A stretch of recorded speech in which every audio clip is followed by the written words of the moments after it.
Ora, vamos ao comentário, a importância desta visita de António Costa a Angola. Ricardo Jorge Pinto, viva. Olá, Afastado o irritante e ouvidas todas estas palavras, até parece que não aconteceu nada, mas, enfim, deu-se um passo muito grande em relação àquilo que era o ambiente há uns meses, não é? Claramente, há aqui uma diferença não apenas de tom, mas também de substância relativamente àquilo que é a cooperação entre os dois países.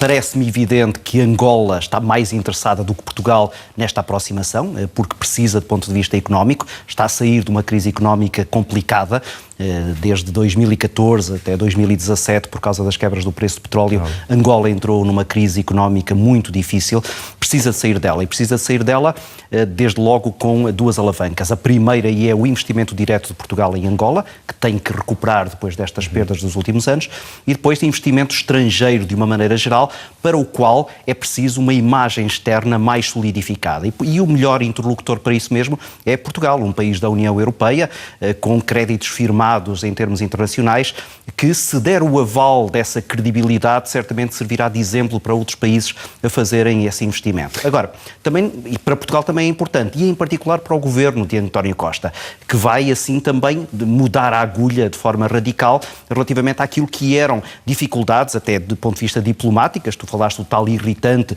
a questão que envolvia o ex-vice-presidente Manuel Vicente, que foi agora ultrapassado e, portanto, serve agora, até do ponto de vista diplomático, para uma outra imagem de Portugal junto dos angolanos. Fruto desta crise em Angola, há uma dívida elevadíssima de empresas angolanas, a empresas portuguesas e também a trabalhadores portugueses. Há trabalhadores com graves dificuldades.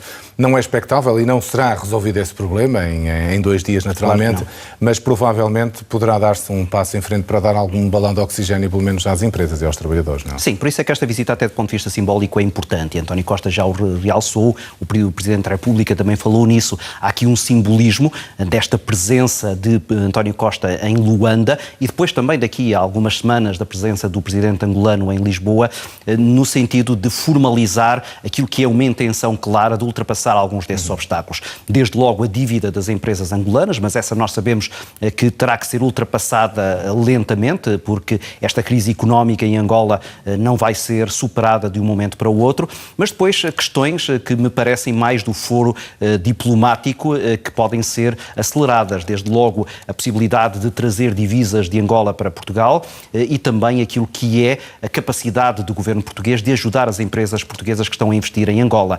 E este aumento de 50% nesta linha de crédito que António Costa anunciou é aí um sinal inequívoco deste empenho, mas também daquilo que, em termos práticos, poderá ter resultados muito em breve. Temos na mudança do governo algumas alterações nas figuras que pesavam em Angola, agora também no MPLA. De facto, o Presidente angolano tenta, se calhar, naquele sentido daquilo que estavas há pouco a dizer, mesmo em termos internacionais, melhorar a imagem de Angola, porque é necessária para atrair investimento e capital externo, não é? Naturalmente, e sobretudo até afastando muitos dos elementos da família de José Eduardo dos Santos, que representavam até iconicamente, junto de muitos países que eram potenciais investidores, uma ameaça, porque estavam muito colados ou a suspeitas de corrupção ou pelo menos alguma falta de transparência que assustava esses mesmos investidores. E por isso, estrategicamente, o novo Presidente angolano começou a tirar de cargos estratégicos na área do petróleo e das energias, de uma maneira geral, dos transportes, algumas dessas figuras que tinham aí um papel muito relevante,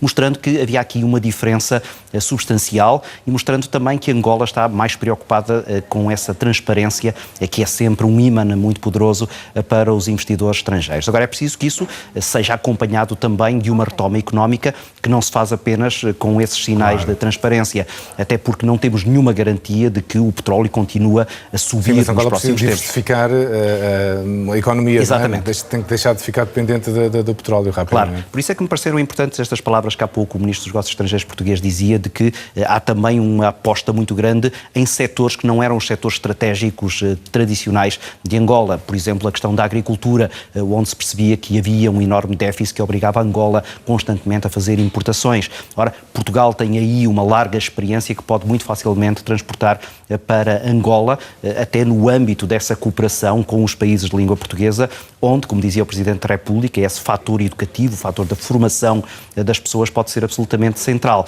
Vamos ver se aí também haverá sinais muito concretos desse interesse de Portugal, que nem sequer é um interesse de investimento financeiro, é um interesse de um investimento que é sempre a muito maior longo prazo, mas também muito mais duradouro, que é esse interesse na formação.